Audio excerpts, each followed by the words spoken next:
para todos ustedes. Por favor, confirmar audio y diapositiva correspondiente.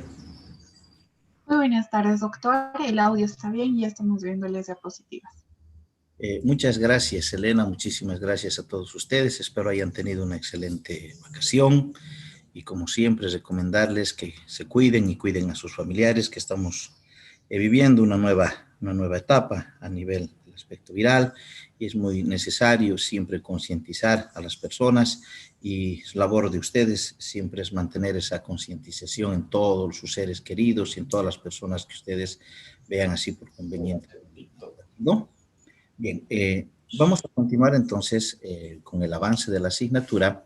Y ya una vez que nosotros hemos visto en el primer capítulo de consideraciones generales de fisiología endocrina, pues ahora lo que vamos a hablar es de la fisiología endocrina a nivel de las hormonas hipofisiarias y la relación que tienen con el hipotálamo, ¿de acuerdo?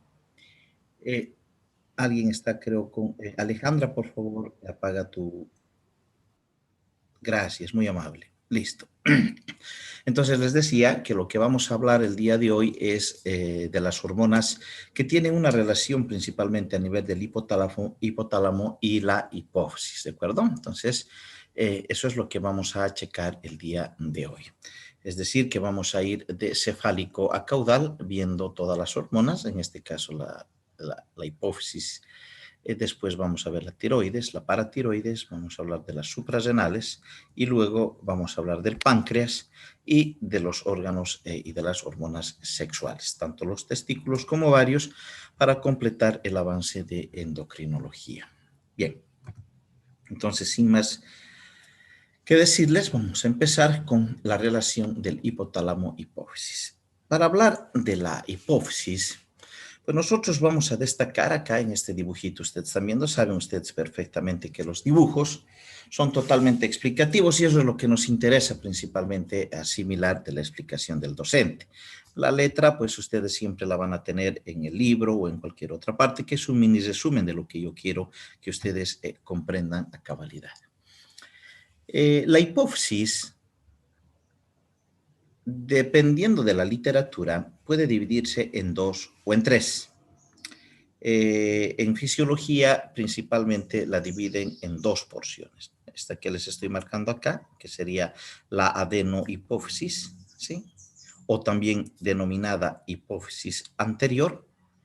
Y la segunda, que sería la hipófisis posterior, o también denominada neurohipófisis. Les decía, dependiendo de la literatura, también existe una tercera parte, si me permiten el término, en la hipófisis, que es una hipófisis intermedia, pero esa la vamos a dar como su primera tareita para la siguiente clase y ustedes puedan explicarme qué es lo que secretan o qué hormona secreta la la hipófisis intermedia. Lo que queremos saber es que tanto la adenohipófisis, la neurohipófisis y la hipófisis intermedia pues van a secretar diferentes tipos de hormonas. Justamente esa es nuestra labor, ir viendo qué tipos de hormonas se secretan en cada una de ellas. Empezaremos describiendo cómo se origina la adenohipófisis, ¿sí? Y qué características tiene o qué diferencias tiene con la hipófisis posterior o neurohipófisis, ¿de acuerdo? ¿Sí? Destacamos que la adenohipófisis o hipófisis anterior tiene un sistema o una comunicación con el hipotálamo, como están viendo acá, una comunicación con el hipotálamo a nivel de vasos sanguíneos, ¿sí? Miren, vasos sanguíneos, directamente relación con el hipotálamo. Se denomina sistema Porta. ¿Les suena familiar? Nace una pregunta a todos ustedes. ¿Ustedes han podido determinar otro sistema Porta en alguna parte más del aparato circulatorio en el cuerpo? A ver quién quiere participar.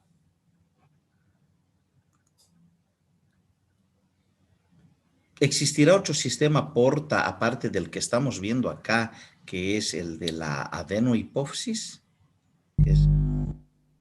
menciona que es un sistema porta adenohipoficiario. Entonces la pregunta es, ¿existirá en el cuerpo otro sistema porta? Sí, doctor. A ver, Araceli, ¿dónde? Paola, soy doctora. Paola, dime dónde. Hígado, doctor. En el hígado, sí. ¿Cómo se llama ese sistema porta? No recuerdo ahora, Ya doctor. se llama el sistema porta hepático, ¿no es verdad? Bien. Ahora nace la pregunta, ¿por qué se llama porta? ¿De dónde viene la palabra porta o qué es lo que nos está queriendo explicar que es un sistema porta? Ya determinando de que a nivel de la circulación existen dos sistemas porta, el porta hepático y el porta adenohipoficiario. ¿Qué entienden o qué ustedes pueden rescatar por el sistema porta? ¿Alguien sabe qué quiere decir porta? Bien, entonces, si nadie tiene el concepto por el momento, entonces va a ser nuestro segundo trabajito, ¿sí? Para investigar la siguiente clase. ¿Por qué se denomina porta a estos dos sistemas, al adenohipoficiario y al sistema porta hepático? Seguramente debe tener el tracto circulatorio alguna característica del por qué lleva entonces el nombre de sistema porta. ¿De acuerdo? Bien. Entonces, la hipófisis anterior, que va a secretar una variedad de hormonas, ¿sí? Está caracterizado por un sistema porta que la va a relacionar directamente con el hepático. Esa es una de sus características importantes de la adenohipófisis o hipófisis anterior. Esta va a provenir de una invaginación de las células de la cavidad oral, principalmente hablando a nivel de la bolsa de Ranke. Ese es su origen embrionario. Entonces, fíjense cuál es la diferencia entre la adenohipófisis, y ahorita les voy a mostrar a la neurohipófisis con otra diferencia importante. Hemos dicho de que la hipófisis anterior está conectada al hipotálamo por un sistema porta que hasta ahora no sabemos todavía a cabalidad qué significa porta y lo vamos a poder dilucidar este interrogante en la siguiente clase. Bien, ahora fíjense, la neurohipófisis tiene una característica muy diferente a la que era de la adenohipófisis. Se llama hipófisis posterior o neurohipófisis porque la relación que tiene con el hipotálamo, ¿sí?, no está dado a nivel de un sistema porta, ¿sí? No está dado a nivel de un sistema porta, sino está dado a nivel de células nerviosas, es decir, de neuronas, ¿sí? Por eso se llama también neurohipófisis, ¿de acuerdo? Su origen de la neurohipófisis es principalmente a nivel del tercer ventrículo encefálico, ¿sí? Y entonces la diferencia es de que no existe un sistema porta, sino un sistema de neuronas, ¿sí? Donde van a culminar en núcleos neuronales para su formación. Entonces, fíjense la diferencia, ¿no? Sistema porta y la neurohipófisis, totalmente diferente. Miren, acá la irrigación es totalmente distinta, ¿vale? Esas son las principales diferencias que nosotros podemos destacar o entre la adenohipófisis y la neurohipófisis. Tenemos entonces dos tareitas, ¿no?, importantes que ya hemos dicho, ¿sí? Una era entonces saber por qué era porta y la otra qué es lo que se secreta en la hipófisis intermedia o qué hormonas se secretan en la hipófisis intermedia. Muy bien. Entonces, la hipófisis posterior está conectada con el hipotálamo mediante neuronas. En este dibujo que les estoy mostrando acá y que me ha costado extraerlo de un libro para que ustedes vean inclusive que las letritas están acá al fondo, ¿sí? Me llamó la atención algo muy importante de la neurohipófisis. Primero, empezaremos por la neurohipófisis, ¿vale, chicos? La neurohipófisis va a secretar dos hormonas, ¿vale? Dos hormonas. Después vamos a hablar de la adenohipófisis. Por orden, primero deberíamos hablar de la adenohipófisis, pero es que como son varias hormonas, prefiero directamente empezar por la neurohipófisis porque solamente vamos a checar acá 2 hormonas, ¿de acuerdo? Bien. Estas 2 hormonas que secreta la neurohipófisis, ¿se acuerdan ustedes que existían 2 magnocélulas, ¿sí?, que culminaban en núcleos, ¿sí?, 2 también? Pues estos núcleos se denominan el núcleo paraventricular y el núcleo supraóptico, que están a nivel del hipotálamo, ¿sí? Esta secreción o esta producción de cada uno de estos núcleos van a dar justamente las 2 hormonas que habíamos mencionado. ¿Cuáles son esas 2 hormonas que produce la neurohipófisis? La oxitocina por un lado y la vasopresina por el otro. ¿Cuál es la sinonimia o con qué otro nombre también se conoce a la vasopresina? ¿Tienen idea, chicos? Antidiurética, doctor. Correcto, como la hormona antidiurética. Bien. En alguna literatura fisiológica mencionan que el núcleo supraóptico y el paraventricular secretan algunos en mayor cantidad un tipo de hormona distinto, pero que pueden secretar ambas.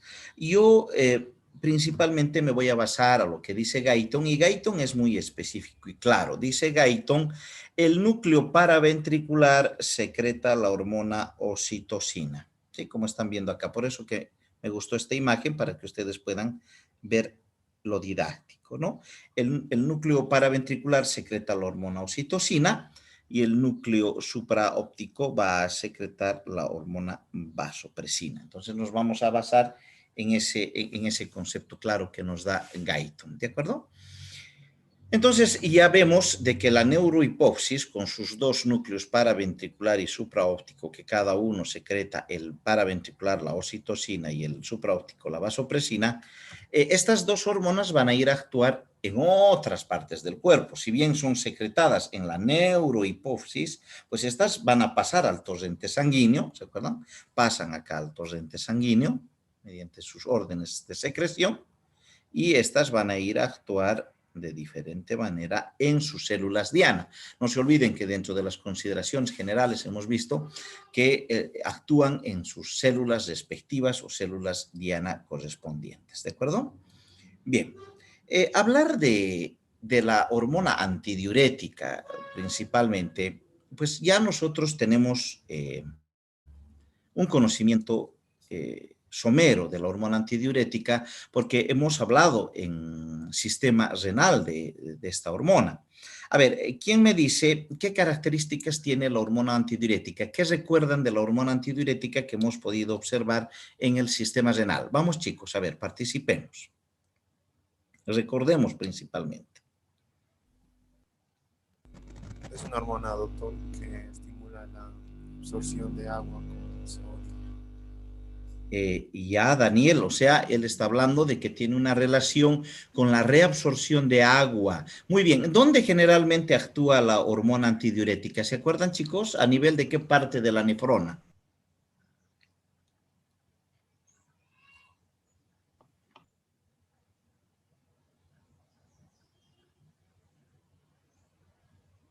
¿En qué parte de la nefrona actuaba la hormona antidiurética? A ver, acuérdense, por favor. Túbulos colectores.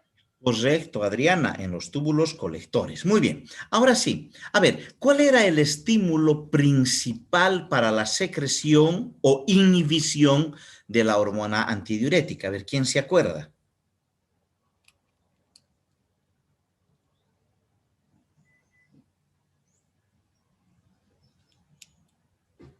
¿Cuál era el estímulo? ¿Por qué se secretaba hormona antidiurética o por qué se dejaba de secretar hormona antidiurética? ¿Qué hacía? ¿Cuál era la activación para la secreción o no secreción de hormona antidiurética? A ver, ¿quién se acuerda? ¿Nadie? Por la disminución del volumen sanguíneo, doctor. Ya, muy bien, José, pero esa disminución de volumen sanguíneo, o sea, ¿con qué nombre nosotros tratábamos de interpretar la disminución del volumen sanguíneo? ¿Qué pasaba con el plasma? A ver, recordemos eso. Doctor, cuando disminuye la osmolaridad. Correcto, Paola. En realidad, el estímulo esencial para la secreción, un aumento de la secreción o una disminución en la secreción de hormona antidiurética tenía que ver con la osmolaridad. Muy bien. Eso también tenía una repercusión directa con el tipo de orina. ¿Se acuerdan qué tipos de orina encontrábamos a nivel de la hormona antidiurética y la osmolaridad? Concentrada y diluida, doctor. Correcto. La orina concentrada y la orina diluida. Entonces, ustedes ya saben, si es que existía una orina diluida, era que nosotros podíamos eliminar una mayor cantidad de orina, por ende la hormona antidiurética se suprimía. Y cuando había la concentrada, pues la hormona antidiurética se activaba, ¿no es verdad? Entonces tenemos nosotros el concepto claro de la hormona antidiurética, ya lo hemos visto en sistema renal, pero para recordarles un poco, pues acá les he puesto la acción de la antidiurética, que es cuando existe ausencia de hormona antidiurética, es cuando los túbulos colectores y los conductos colectores son muy impermeables al agua, lo que impide la reabsorción significativa de dicha porción en la nefrona, ¿no es verdad? Entonces acá, en este diagrama, me he permitido mostrarles, por ejemplo, qué es lo que hace que se secrete hormona o la estimulación de la hormona antidiurética y la que inhibe la hormona antidiurética. Obviamente, si nosotros secretamos mayor hormona antidiurética, quiere decir que no vamos a eliminar líquido. Y cuando inhibimos a la hormona antidiurética, quiere decir que vamos a eliminar mayor cantidad de líquido, ¿no? ¿Cuándo se estimula la secreción de hormona antidiurética? Cuando hay un aumento de la osmolaridad, ¿sí? Una reducción del volumen sanguíneo, que tenía que ver con lo que dijo su compañero, la volemia. Una reducción de la presión arterial también hace de que se secrete la hormona antidiurética para que dejemos de eliminar líquido y de esa manera aumente la volemia y aumente la presión arterial, ¿no? Ese es un aspecto fundamental que no deben dejar de lado. La angiotensina 2, el dolor, el estrés, las náuseas y los vómitos son principales activadores de la secreción de hormona antidiurética. ¿Quién inhibe a la hormona antidiurética? ¿Qué factores inhiben a la hormona antidiurética para que ésta se produzca en el cuerpo? Pues la reducción de la osmolaridad. Cuando la osmolaridad disminuye, pues se inhibe la hormona antidiurética. También existe cuando hay un aumento del volumen sanguíneo, un aumento de la presión arterial y también una relación con el péptido natriurético auricular, que ustedes ya saben perfectamente dónde se encuentra a nivel de las aurículas y que tiene que ver también con la eliminación de agua. ¿Sí? Entonces, todo ese accionar tanto de la hormona antidiurética y su inhibición tiene que ver el accionar principalmente en el túbulo colector. En el túbulo colector es donde la hormona antidiurética cumple su respectiva función, ¿de acuerdo? Entonces acá vemos la hormona antidiurética permeabiliza el túbulo distal al agua y permite su reabsorción junto con las sales, ¿no? Principalmente el sodio y principalmente el sodio, en poca cantidad el potasio. Entonces ya tenemos la idea muy marcada de la hormona antidiurética, solamente estamos recordando porque teníamos que hacer mención directa en este capítulo. Bien. Entonces nos vamos a abocar principalmente ahora a la hormona oxitocina. ¿Sí? La oxitocina también entonces se secreta a nivel de la neurohipófisis en el núcleo paraventricular, hemos dicho, ¿sí? De la neurohipófisis, y esta oxitocina va a cumplir dos funciones que estamos viendo acá muy importantes. A ver, ¿quién me dice? Fíjense, nos está mostrando un útero y nos está mostrando una glándula mamaria. A ver, ¿qué opina? ¿Cuál es la función esencial de la oxitocina? Doctor, ayuda a la secreción de leche y a las contracciones en el momento del parto. Muy bien. A ver, empezaremos primeramente con las contracciones, dice. ¿Contracciones de dónde? ¿De qué parte del cuerpo? ¿El útero, doctor? Ya, contracciones a nivel del útero. Entonces va a ayudar a contraer el músculo liso del útero. Muy bien, vale. Esto en el momento del parto, nos dicen. ¿Se acuerdan ustedes que nosotros habíamos mencionado que uno de los ejemplos principales de retroalimentación positiva, que era un ejemplo de retroalimentación, no existían muchos ejemplos de retroalimentación positiva, porque en este caso el estímulo era abolido por el efecto, me dejó entender, pero en la retroalimentación positiva no ocurría esto, y era un ejemplo justamente la oxitocina. Entonces esta más bien tiene que ir aumentando de acuerdo al estímulo para la contracción de las paredes uterinas. Nace una pregunta, ¿existirá oxitocina de manera artificial? La primera pregunta, ¿qué dicen? ¿Sí o no? Sí, doctor. Ya, Sí, muy bien, doctor. Catherine. Dices tú que sí existe oxitocina de manera artificial. ¿Cuál sería la función? ¿Para qué serviría la oxitocina de manera artificial y en qué casos usaríamos nosotros los médicos principalmente? En partos prolongados, doctor, en los que se tiene que forzar eh, el nacimiento del bebé porque correría riesgo su vida. Ya. Entonces nace la pregunta. El útero empieza perdón la redundancia, cuando empieza el periodo de trabajo de parto, obviamente el útero va a entrar en una contracción, ¿no es verdad? Usted sabe lo que se llama las contracciones, para que a posteriori ya exista la dilatación del cuello del útero. La primera pregunta, ¿cuánto debe llegar a dilatar el cuello uterino para que se produzca un parto normal? 10, doctor. 10 10 ¿qué? centímetros. 10 10, centímetros, doctor. 10 centímetros, correcto, 10 centímetros. ¿Y cómo se llega a esos 10 centímetros? Pues es cuando va aumentando las contracciones uterinas. ¿Tienen idea de cuántas contracciones uterinas debe de tener o van aumentando? ¿Tienen alguna idea de las contracciones uterinas? Van aumentando progresivamente, doctor. Sí, muy bien, van aumentando progresivamente. Correcto. ¿Tienen una idea en número o es que no existe un número a nivel de las contracciones uterinas? Es variable entre las mujeres, doctor. Ya. ¿Alguien que tenga otro concepto aparte del ENA? Porque tenemos que determinar de que si las contracciones uterinas son variables, como ustedes dicen, pues a veces estas contracciones uterinas pueden desaparecer. Y si De, Dime, Elena. ah, bueno, cuando mi mamá estaba embarazada, yo contaba y en 10 minutos llegaba a tener de 3 a 5 contracciones. Cuando Ah, ya estaba por dar a luz, no sé si está correcto, pero era lo que yo calculaba. ya, muy bien. Entonces, la pregunta nace, ¿qué pasaría si las contracciones uterinas por alguna causa dejarían de incrementarse? O sea, ustedes dijeron que van aumentando paulatinamente. Entonces, ¿qué pasaría si dejarían de incrementarse las contracciones uterinas? No va a poder nacer el bebé, doctor. Claro, ¿por qué? Porque el cuello uterino tampoco llegaría a abrir, ¿no es verdad? Debido a que no hay una presión a nivel del feto para que éste pueda abrir el cuello uterino y salga por el cuello uterino, ¿no es verdad? Bien, entonces, ¿cuál sería nuestra acción esencial en este caso?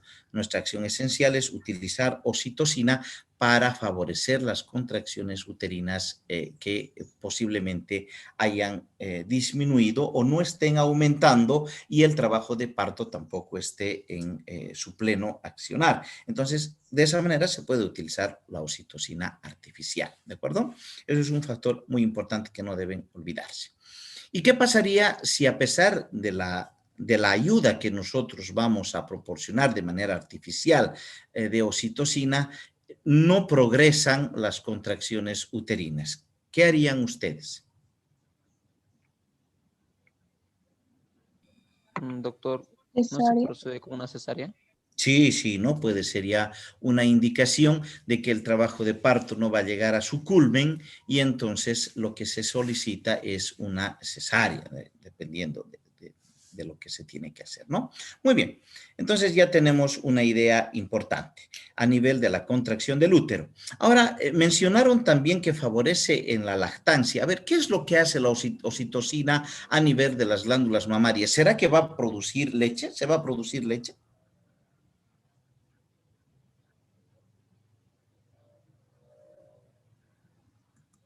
¿Qué dicen? ¿Se va a producir leche o no?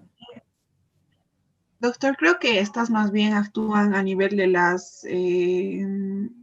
de los corpúsculos de Montgomery, creo que se llama, para que los bebés puedan acercarse más hacia el pecho para lactar. Ya, pero a ver, No o sea, me equivoco. la pregunta sigue. ¿La oxitocina favorece en la producción de leche o en la expulsión de leche? En la Sí, expulsión. la expulsión, doctor.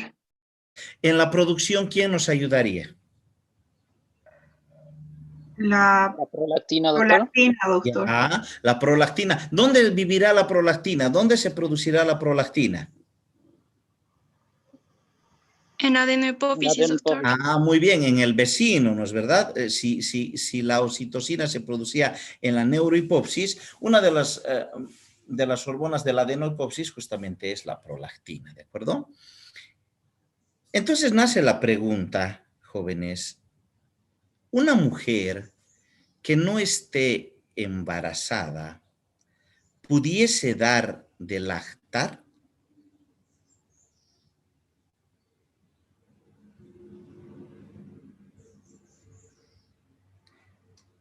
¿Qué opinan?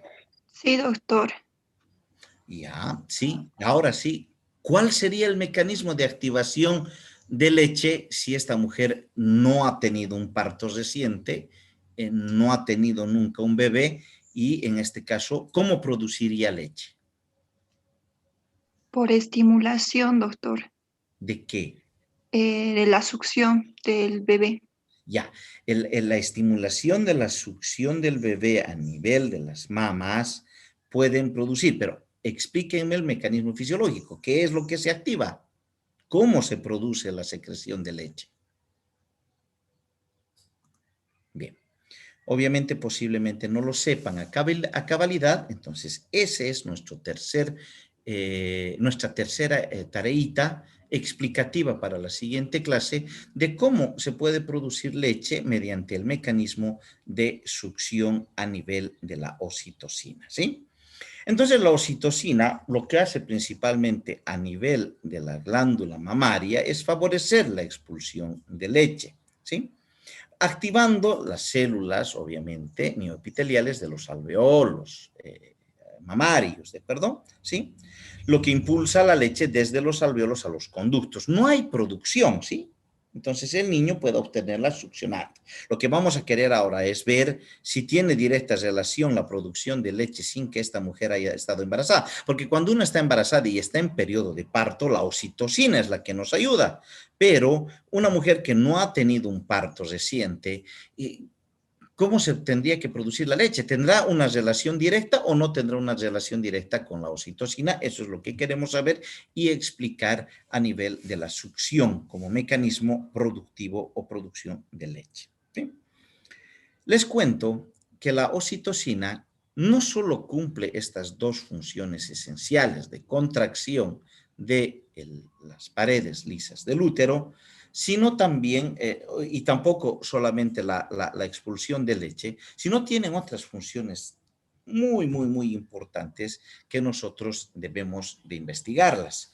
Una de ellas, una de las funciones también importantes de la oxitocina, no sé si alguno ha podido leer algunos artículos importantes y se habla de que la oxitocina es la hormona de la fidelidad, del amor filial.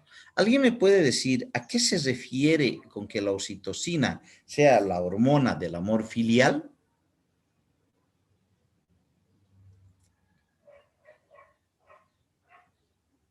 También denominada la hormona de la lealtad, de la fidelidad.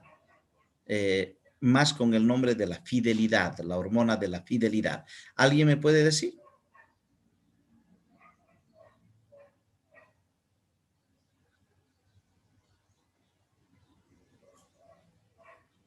Les pongo un ejemplo. La cesárea, algunos han debido escuchar ustedes hablar, ¿no es verdad? Es preferible que el hijo nazca de manera normal. Y otros dicen, no, es preferible que nazca por cesárea para evitar el dolor de la madre, etcétera, etcétera. ¿Creen ustedes que existe una relación y una diferencia entre un parto, entre una cesárea y un parto normal? ¿Qué opinan?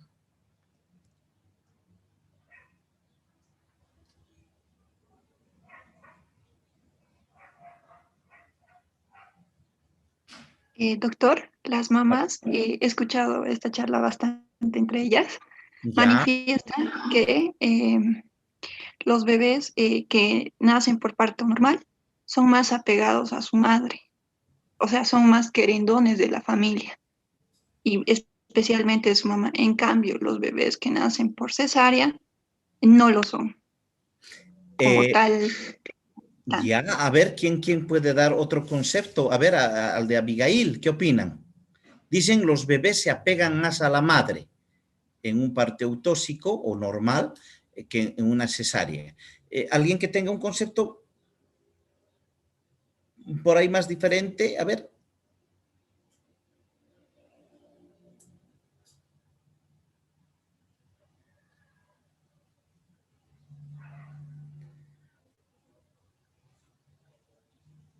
Y si cambiamos el rol y decimos más bien que en un parto normal el apego es más de la madre hacia el recién nacido en un normal que en una cesárea, ¿cuál sería la explicación que ustedes me podrían dar? O sea, lo que dijo su compañera Abigail, creo que lo realizó al revés, porque en realidad el feto no tiene memoria en esta situación, pero sí podríamos tener una memoria al revés, de la madre al niño. ¿Cuál sería la explicación de esta pregunta?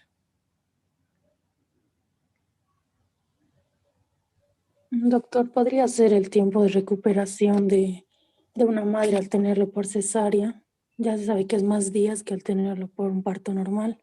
Ya, a ver, ¿qué opinan? La conexión emocional, tal vez, doctor. ¿A qué se refieren con conexión emocional? Sabemos que todo lo emocional debe ser una conjunción de secreciones de algún tipo de componentes. Y estamos viendo que la mayor parte de las secreciones que afectan en este sentido son hormonas.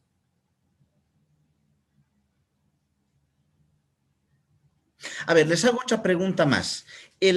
Obviamente existen diferencias, ¿no? Existen, ¿cómo les diría? El amor filial, ¿en quién más creen ustedes que se presenta? ¿En una madre o en un padre? Existen excepciones, obviamente, pero estamos hablando a nivel de explicación médica. En la madre. Ya. La mayor parte está de acuerdo con que es en la madre, ¿no es verdad? Que el amor filial, el amor de lealtad, de lealtad, etcétera, se manifiesta más en la madre, se dice, ¿no? Por eso es de que a ellas no les dan salteñitas el Día del Padre, solo nos dan a nosotros. Eso es también otra discusión que vamos a tener más adelante. No, mentira, es un chiste. ¿Por qué creen? ¿Por qué creen? A ver, les hago un ejemplo. Una madre siempre sacrifica muchos componentes esenciales a nivel de la prioridad que da a su hijo, más que un padre. Eso no estamos queriendo decir que los padres somos desnaturalizados ni nada por el estilo, sino que existe una mayor conjunción de la fidelidad y de la lealtad y del amor filial de parte de una madre. Pues eso, chicos, tiene que ver con la secreción de oxitocina. Por eso busquen ahora en internet, ¿sí? Esta es nuestra cuarta pregunta, busquen la función esencial de la oxitocina como hormona de la fidelidad o de la lealtad, y ahí van a poder descubrir muchos aspectos y explicaciones del por qué, por ejemplo, es recomendable primero un parto normal, porque se supone que en un parto normal se secreta mayor cantidad de oxitocina. En cambio, en una cesárea, la oxitocina pues se deja de producir. Muchas mamás van a ver ustedes que dicen que el amor filial varía cuando es un parto normal versus una cesárea. Pues entonces estamos llegando a una explicación de que no es tanto un mito, sino es una realidad basándonos en la explicación de la oxitocina. Entonces eso quiero que me expliquen para la siguiente clase, principalmente, ¿de acuerdo? Y vamos a ir viendo entonces dos funciones más, averígüenme, aparte de la que estamos hablando de la fidelidad, pues entonces dos funciones más que abarquen justamente las funciones de la oxitocina, aparte de la contracción uterina y de de que la glándula mamaria favorece la expulsión de leche. Bien, entonces eso es lo que vamos a ir viendo con todos ustedes. Les pido un favor encarecido, obviamente Elenita, consulta a tus compañeros sobre la posibilidad de pasar a partir del día miércoles, como es la última semana que nosotros tenemos para poder avanzar a nivel teórico, si pudiésemos avanzar el día miércoles, jueves y viernes, ¿de acuerdo? En el aspecto teórico, que realmente nos favorecería bastante para poder acabar la 9ª unidad, que es sistema endocrino. Entonces, voy a estar atento a la consulta que tú puedas realizar a todos tus compañeros de manera aparte para que después me digan y podamos continuar con la clase. Bien, ha sido un placer compartir con todos ustedes, que tengan una excelente jornada. No se olviden averiguar esas preguntitas para enriquecer el conocimiento que ya lo tenemos. Hasta luego, chicos. Hasta luego, doctor. Doctor, es miércoles, jueves, viernes, ¿verdad? Sí, miércoles, jueves y viernes. Correcto. Gracias, hasta luego. Chao, chao.